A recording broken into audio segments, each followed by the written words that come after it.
Assalamualaikum warahmatullahi wabarakatuh. Ketemu lagi bersama saya Gus Edi.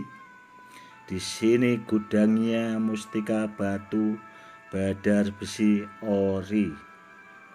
Salam rahayu-rahayu buat saudaraku semua yang ada di mana saja. Ini saudaraku, kita akan membahas tentang Badar Besi Pulau Sani yang ori. Inilah Badar Pulau Sani ori, agar saudaraku sekalian paham, bisa membedakan antara batu badar yang lain dan yang lainnya. Ini yang dinamakan Badar Pulau Sani.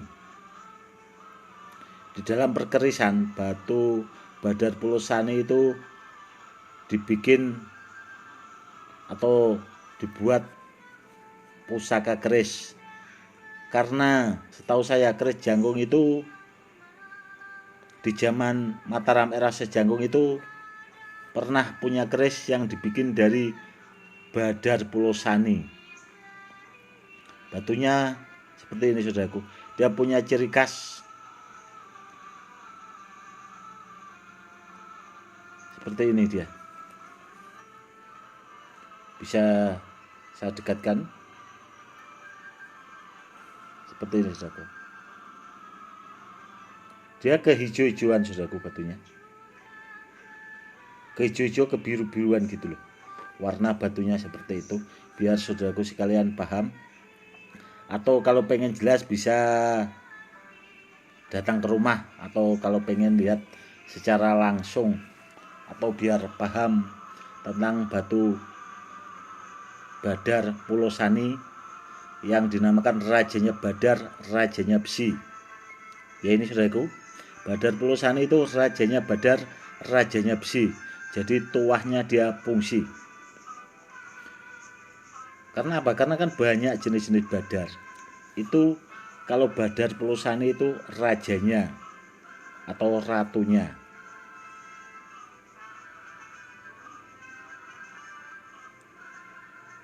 Barangnya seperti ini saudaraku.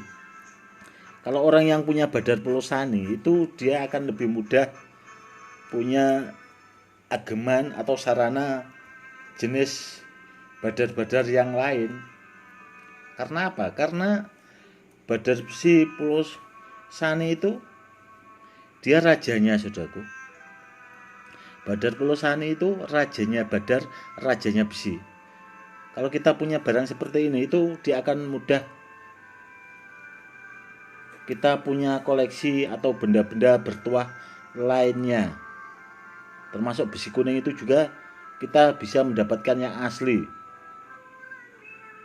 Karena apa? Karena dulu saya ada orang yang pernah punya Badar Pulau Sani. Badar Pulau Sani itu setelah saya tanyai, orang itu katanya peninggalan dari mertuanya.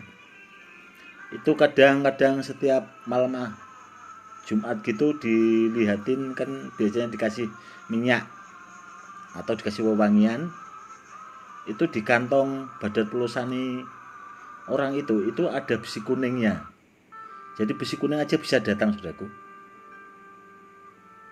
Jadi kalau kita punya rajanya Badar itu kayak Badar yang lain-lain itu dapat kita temui, atau kita bisa dikasih orang, atau kadang-kadang orang punya badar bagus, tahu-tahu orang itu ditawarkan ke kita, jadi kita bisa memahari. Intinya seperti itu saudaraku.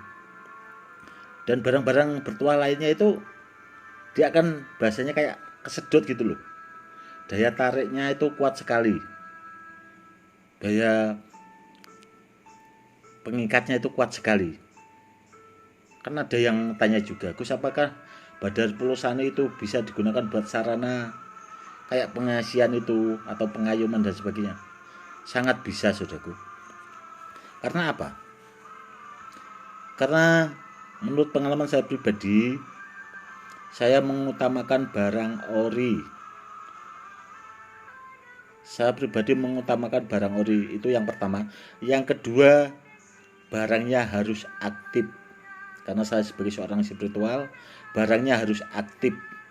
Kalau barangnya aktif, barang itu akan maksimal, akan punya efek sama yang bawa. Jadi istilahnya kita bawa barang-barang ya bertuah.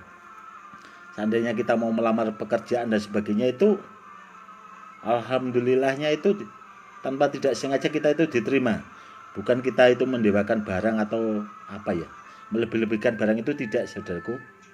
Semua barang media seperti ini itu sekedar sarana, tapi insya Allahnya itu kalau kita pakai itu akan ngefek bagus buat pemakainya itu sendiri. Intinya seperti itu. Apalagi kita bawa rajanya Badar, saudaraku sekalian kan pasti paham. Kita bawa rajanya Badar, apalagi ya Badar-Badar yang lain, pasti akan ngikut. Kurang lebihnya seperti itu, saudaraku. Dan Badar Pulau Sani ini dulu saya dapat itu sudah 12 tahun yang lalu, itu di sebuah petilasan di tempat keramat lah.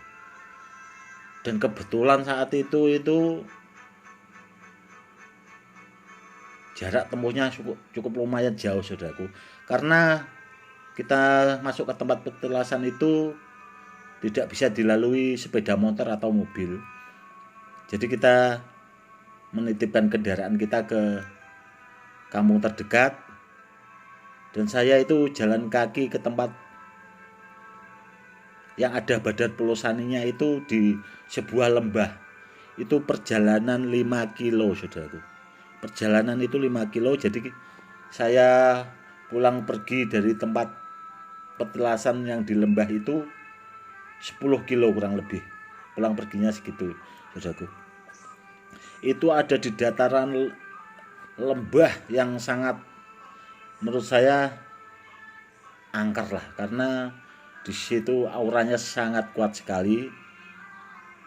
Pas saya ke situ itu saya lihat itu ada banyak bunga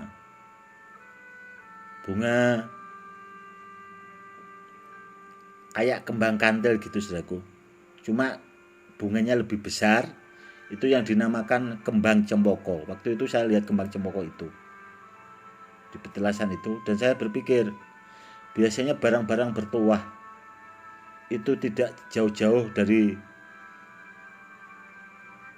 ya itu tadi, tanaman-tanaman bunga-bunga yang banyak disukai benda-benda bertuah seperti itu. Itu saya lihat ada kembang cempoko. Kembang cempoko itu kayak kembang kantil itu, cuma dia lebih besar, saudaraku. Kalau bunga kantil atau bunga gading itu, kalau di daerah Jawa Tengah sini kembang gading itu, dia bunganya lebih besar. Kalau kembang cempoko itu lebih besar, saudaraku. Setelah saya teliti, saya deteksi di situ ada, saudaraku, ada Badar Pulau Saninya itu tadi, yang dinamakan rajanya Badar, rajanya besi. Saya taunya di situ ya karena saya memang waktu itu suka malang melintang, dan saya juga banyak sesepuh, istilahnya guru-guru spiritual saya yang dahulu-dahulu dia paham juga tentang batu Badar Pulau Sani. Saya belajarnya di situ. Saya akhirnya tahu di mana tempat lokasinya yang ada batu Badar Pulau Saninya, saudaraku. Saat itu saya deteksi itu tadi, alhamdulillah waktu itu memang ada, dan barangnya saya bawa pulang, Badar Pulau Saninya itu. Dan kalau menurut pengalaman pribadi saya, Badar Pulau Sani itu sangat susah, saudaraku, sangat paling langka di antara batu badar yang lainnya.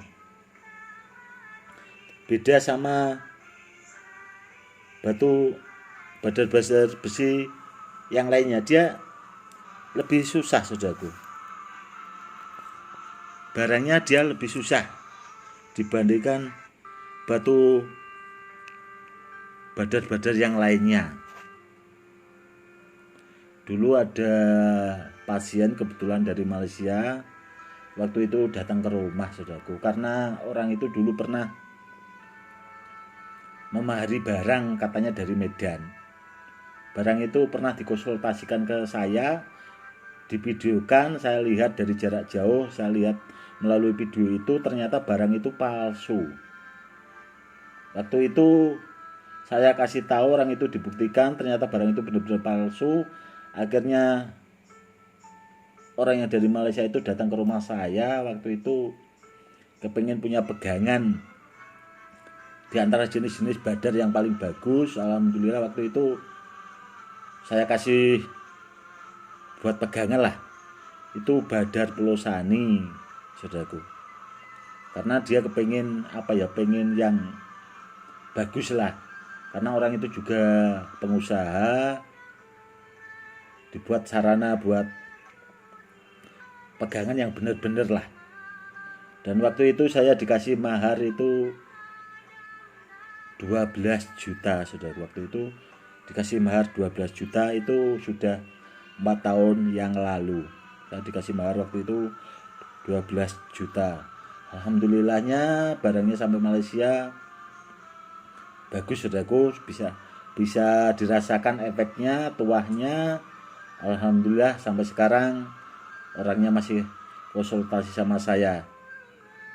Ya itu, saudaraku, sekedar kilasan lah tentang batu badar Pulau Sani.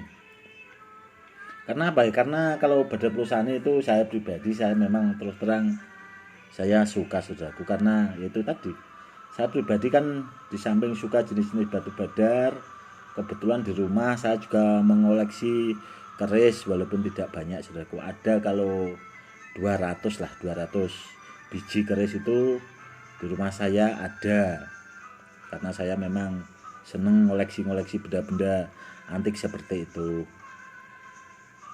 Yaitu, saudaraku, tentang kilasan batu badar Pulau Sani, rajanya badar, rajanya besi. Untuk hari ini cukup sekian dulu ya, saudaraku. Buat saudaraku sekalian yang belum subscribe atau komen share, jangan lupa ditekan tombol loncengnya ya, saudaraku. Silahkan di like, di komen, di share videonya, tekan tombol loncengnya. Buat yang sudah subscribe video saya, buat saudaraku sekalian yang meluangkan waktunya buat nge-like dan nge-share itu tadi, saya ucapkan banyak-banyak terima kasih. Salam hormat saya, Gus Edi. Salam rahayu buat saudaraku semua.